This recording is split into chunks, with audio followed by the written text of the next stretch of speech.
welcome students to the part 2 of chapter 3 macroeconomics, that is national income and related aggregates. In this part, that is second part, we will see the domestic and national concepts of income. हम इस national income का जो दो concept है, domestic और national concept, इसको हम देखेंगे इस पार्ट में। चलिए हम स्टार्ट करते हैं डोमेस्टिक इनकम से। सो डोमेस्टिक वर्ड से ही हमको समझ में आता है, जिससे हम बात करते हैं, आप लोग सब जानते हैं डोमेस्टिक वायलेंस की बात करें या डोमेस्टिक एनिमल्स की बात करें, मतलब घर में रहने वाले, चार दीवारी में रहने वाले। तो डोमेस्टिक इनकम क्या होगी? डोमेस्टिक इनकम का मतलब है कि जो हम कह सकते हैं कि हमारे बाउंड्रीज में ही, जियोग्राफिकल एरियाज में ही, बाउंड्रीज में ही, डोमेस्टिक टेरिटरी में ही कमाई जाने वाली इनकम। तो डोमेस्टिक टेरिटरी की अगर हम मैक्रो लेवल पे बात करेंगे, तो मैक्रो लेवल पे मतलब हमारी इंडिया की जो डोमेस्टिक टेरिटरी है उसकी हम बात करेंगे। उसमें जो लोग भी इनकम जनरेट करेंगे वो हमारी डोमेस्टिक इनकम होगी। So domestic income is the sum total of factor incomes, transfer नहीं, सिर्फ factor incomes generated within the domestic territory no matter who generates it. मतलब हमारे वहां कोई नॉन रेजिडेंट भी अगर पैसा कमाएगा, हमारे वहां अगर कोई नॉन रेजिडेंट भी पैसा कमाएगा या नॉर्मल रेजिडेंट भी पैसा कमाएगा, whatever income generated by either residents और non residents, but the main thing is it must be generated within the domestic territory. Main चीज हमारे लिए सिर्फ यही है कि it must be generated within the domestic territory. Generation income का होना चाहिए डोमेस्टिक टेरिटरी के अंदर। अभी हम आगे देखेंगे डोमेस्टिक टेरिटरी के बारे में। Next is national income. National income हमने लास्ट वीडियो में आपको बताया था, it is the sum total of factor incomes earned by normal residents of a country no matter where it is generated. National income का मतलब है कि हमारे नॉर्मल रेजिडेंट्स या नॉर्मल रेजिडेंट किसी भी कंट्री के अगर कहीं भी रहकर वो नॉर्मल रेजिडेंट किसी भी कंट्री के इनकम जनरेट करते हैं तो उसको हम नेशनल इनकम में इंक्लूड करते हैं। ठीक है, no matter where it is generated, generation कहीं भी हो इनकम का, उससे हमें मतलब नहीं है, लेकिन it must be earn by normal residents of a country. कोई भी नॉर्मल रेजिडेंट किसी भी कंट्री का जिसका इकोनॉमिक इंटरेस्ट उसी कंट्री में हो, उसके कंजम्पशन, इन्वेस्टमेंट और प्रोडक्शन वगैरह उसी कंट्री में हो, और साथ ही साथ दूसरी चीज क्या है, he ordinarily resides in that country, उस कंट्री में वो रहता भी हो।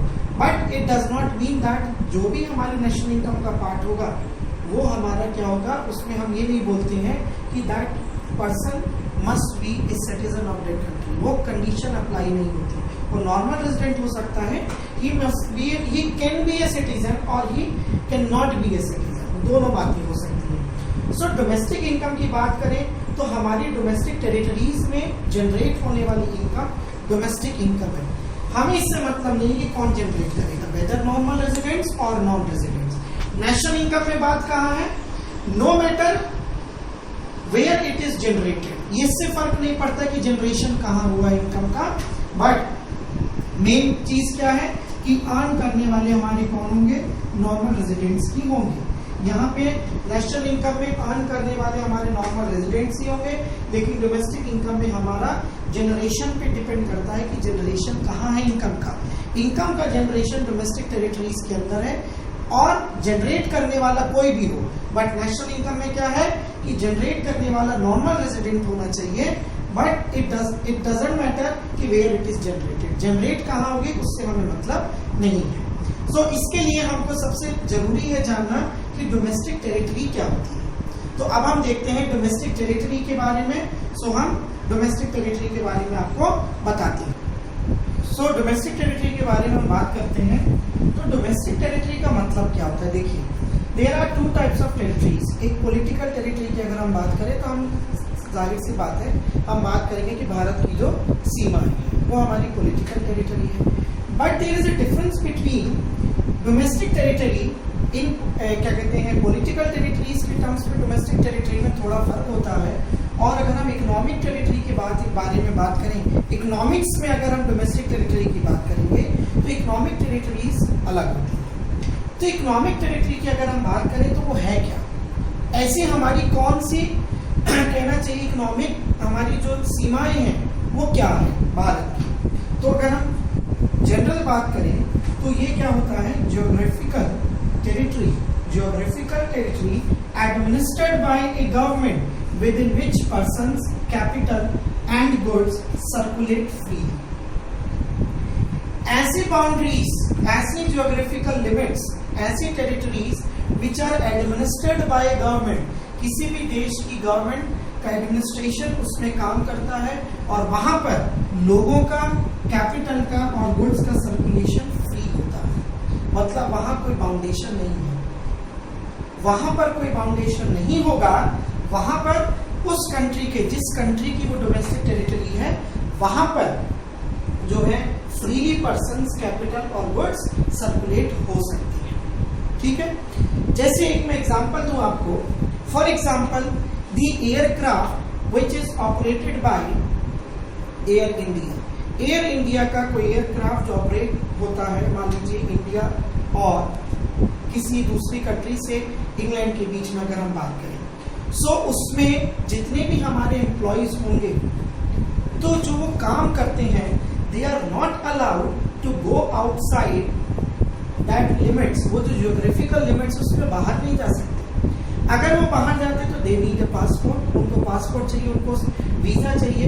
तो लेकिन they move freely, they circulate freely with in that aircraft. उस एयरक्राफ्ट में फ्रीली मूव कर सकते हैं क्योंकि वो एयर इंडिया का है। ऐसे ही इंडियन एम्बेसी, हमारी किसी और कंट्री में इंडियन एम्बेसी है, that is administered by our Indian government. वो सारे रूल्स रेगुलेशंस हमारे इंडियन गवर्नमेंट के हिसाब से चलेंगे। तो वहां पर भी हमारे जो इंडियंस हैं, हमारे जो हम कहना चाहेंगे, हम वहां पर हमारे लोग कैपिटल और गुड्स फ्रीली सर्कुलेट कर सकती है। तो कहने का मतलब ये है कि इकोनॉमिक्स में डोमेस्टिक टेरिटरी का मतलब होता है ऐसी geographical limits which is administered by a government of a country which with in which persons, capital and goods circulate freely. वहां पे हमको आने जाने के लिए कोई भी दिक्कत नहीं होगी, हम फ्रीली सर्कुलेट कर सकते हैं, चाहे वो लोग हो हमारे, चाहे कैपिटल की बात करें, चाहे हम गुड्स की बात करें।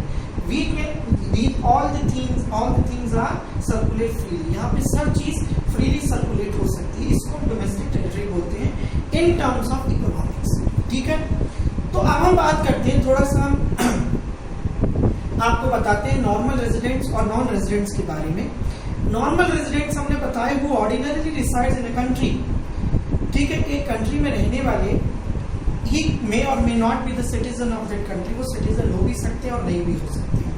दूसरी चीज हमने बताई आपको कि the economic interest of these persons lies in that country. उन इकोनॉमिक इंटरेस्ट जो है, उनकी इकोनॉमिक एक्टिविटीज जो है, which are production, consumption, investment, उसी कंट्री में होगा।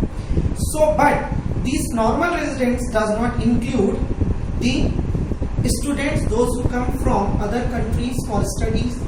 ठीक है, पढ़ने के पर्पज से, एजुकेशन पर्पज से बाहर से लोग आते हैं, यहाँ पढ़ते हैं। They are not considered as normal resident of a country, क्योंकि वो लोग यहाँ पढ़ेंगे और फिर वो लोग वापस चले जाएंगे। एंड द पीपल और the persons those who have come from other foreign countries और those who will go from India to other foreign countries for medical purpose. Medical purpose के लिए, मेडिकल ट्रीटमेंट के लिए कोई आ रहा है, that is not included, he or she will not include in the category of normal resident, क्योंकि भाई वो आया है, ठीक होके चला जाएगा। कोई पढ़ने आया है, वो पढ़ के चला जाएगा, तो वो नॉर्मल रेजिडेंट की कैटेगरी में नहीं आते। स्टूडेंट्स और those who have come for medical treatment. And non residents की अगर हम बात करें तो नॉन रेजिडेंट्स हमारे कौन होंगे, जैसे foreigners those who are working in Indian embassies in Canada and Japan. मान लीजिए कोई भी फॉरेनर्स है, मान लीजिए अगर कोई इंडियन एम्बेसी कनाडा या जापान में है, तो वहां पर इंडियन एम्बेसी में काम करने वाले जो फॉरेनर्स होंगे, they are the non residents. वो नॉन रेजिडेंट्स है, वो अपनी कंट्री के लिए काम कर रहे हैं। ठीक है, दूसरी चीज, फॉरेन कंट्रीज की एम्बेसीज अगर इंडिया में है, तो इंडिया में फॉरेन कंट्रीज की एम्बेसीज में काम करने वाले इंडियंस हमारे नॉर्मल रेजिडेंट होंगे। जैसे वो अपनी कंट्री के लिए नॉर्मल रेजिडेंट हैं, वैसे ही इंडियंस जो हमारी इंडिया में फॉरेन एम्बेसीज हैं उनमें काम कर रहे होंगे, तो वो हमारे नॉर्मल रेजिडेंट होंगे। और फॉरेनर्स जो हमारी ही एम्बेसी में कि कई फॉरेन कंट्री में काम कर रहे हैं, they are considered as non resident, वो हमारे लिए नॉन रेजिडेंट हो गए। Indians employed in World Health Organization and local people working in the office of International Monetary Fund, ये सब हमारे नॉर्मल रेजिडेंट्स हुए। और non resident foreigners working in WHO में काम करने वाले फॉरेनर्स, ठीक है। तो WHO located in India, WHO का ऑफिस जो इंडिया में, उसमें काम करने वाले फॉरेनर्स हमारे नॉन रेजिडेंट हुए। उसी ऑफिस में काम करने वाले इंडियंस जो है वो हमारे कौन होंगे, नॉर्मल रेजिडेंट होंगे। And the ambassador in India from rest of the world, बाहर से आए वाले हमारे जो एम्बेसडर्स हैं, they are not considered as normal resident, वो हमारे नॉन रेजिडेंट होंगे। तो नॉर्मल रेजिडेंट की अगर हम बात करें तो स्टूडेंट्स और मेडिकल ट्रीटमेंट के लिए आए हुए लोगों को छोड़कर बाकी हमारे नॉर्मल रेजिडेंट होंगे। हमारी ही एम्बेसीज में काम करने वाले फॉरेनर्स जो हैं इंडिया में, Indians working in foreign embassies in India, अगर इंडिया में फॉरेन कंट्रीज की एम्बेसीज में काम करने वाले इंडियंस नॉर्मल रेजिडेंट है, लेकिन इंडियन एम्बेसीज में काम करने वाले फॉरेनर्स जो बाहर की कंट्री में हमारी एम्बेसी है, they are not considered as normal resident. तो डोमेस्टिक टेरिटरी की हम बात कर रहे थे, तो geographical territory administered by a government within which persons, capital and goods circulate freely. So now how we will convert the domestic income into national income और national income into domestic income, हम convert कैसे करेंगे भाई? Conversion भी तो होगा। हमने देखा कि डोमेस्टिक इनकम होती है factor income generated within the domestic territory, तो यही डोमेस्टिक टेरिटरी में जनरेट होने वाली income, no matter who generates it, normal resident और नॉन रेजिडेंट, कोई भी जनरेट कर सकता है, चाहे वो नॉर्मल रेजिडेंट हो चाहे नॉन रेजिडेंट हो, but it must be generated within the domestic territory. Indian embassy जो हमारी एम्बेसी है, हमारी गवर्नमेंट की है, कहीं किसी और कंट्री में, वहां पे काम करने वाले फॉरेनर्स नॉन रेजिडेंट है, लेकिन जो भी इनकम वो जनरेट करेंगे और हमारे इंडियंस जो जनरेट करेंगे, दोनों मिला के हमारी क्या बनेगी, डोमेस्टिक इनकम होगी। वो हमारी डोमेस्टिक इनकम होगी, क्योंकि हम बात कर रहे हैं no matter who generates it. National income की बात करें तो बात आती है no matter where it is generated, generation India में भी, जनरेशन डोमेस्टिक टेरिटरी में भी होगा और बाहर भी होगा, लेकिन जनरेट करने वाले नॉर्मल रेजिडेंट्स ही होने चाहिए, वो नॉन रेजिडेंट्स नहीं होने चाहिए। तो इससे हमको दो बातों पे ध्यान देना है। We need to emphasize on two things, that domestic income does not include factor income earned by non-residents within the domestic territory of our country। हमारी कंट्री की डोमेस्टिक टेरिटरी में जो पैसा जनरेट डोमेस्टिक इनकम में, वो उसको हम क्या कहते हैं, डज इंक्लूड। डोमेस्टिक टेरिटरी में हम सिर्फ उसी को इंक्लूड करते हैं जो कि हमारे नॉर्मल रेजिडेंट्स या नॉन रेजिडेंट्स में हमारी डोमेस्टिक टेरिटरी में कमाया होगा।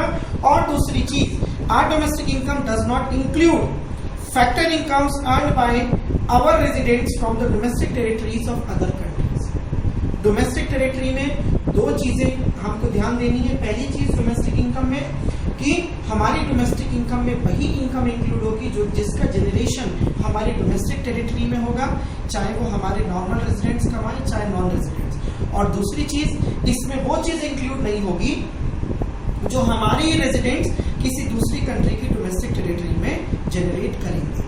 तो हमारे लोग दूसरी कंट्री की डोमेस्टिक टेरिटरी में जनरेट करेंगे, तो that is not included in domestic income. हमारे लोग या दूसरे लोग हमारी डोमेस्टिक टेरिटरी में जनरेट करेंगे इनकम, तो that is going to be added in domestic income. Therefore the difference between domestic income and national income is the net factor income from abroad. बाहर से आने वाली हमारी income, net factor income from abroad और net factor income to abroad, ये दो concept है। From abroad आने वाला हमारा एडिशन होगा और net factor income to abroad होगा, तो वो हमारा नेगेटिव आइटम होगा। तो when we add net factor income from abroad, in short we write it as NFIA, or we also write it, we can also write it as NFIA, net factor income from abroad. So when we add net factor income from abroad in domestic income, we will get national income, and when we deduct net factor income from abroad from national income, we get domestic income. तो ये हमारा part second किसके बारे में था, domestic and national concepts of income and domestic territory के बारे में हमने देखा, and the conversion of domestic income into national income. And in next part, that is part 3, हम देखेंगे gross and net concepts of domestic product. मतलब domestic product, national domestic product के बारे में या हम इनकम का जो है ग्रॉस और ग्रॉस एंड नेट पार्ट को हम देखेंगे, ग्रॉस नेट कंसेप्ट।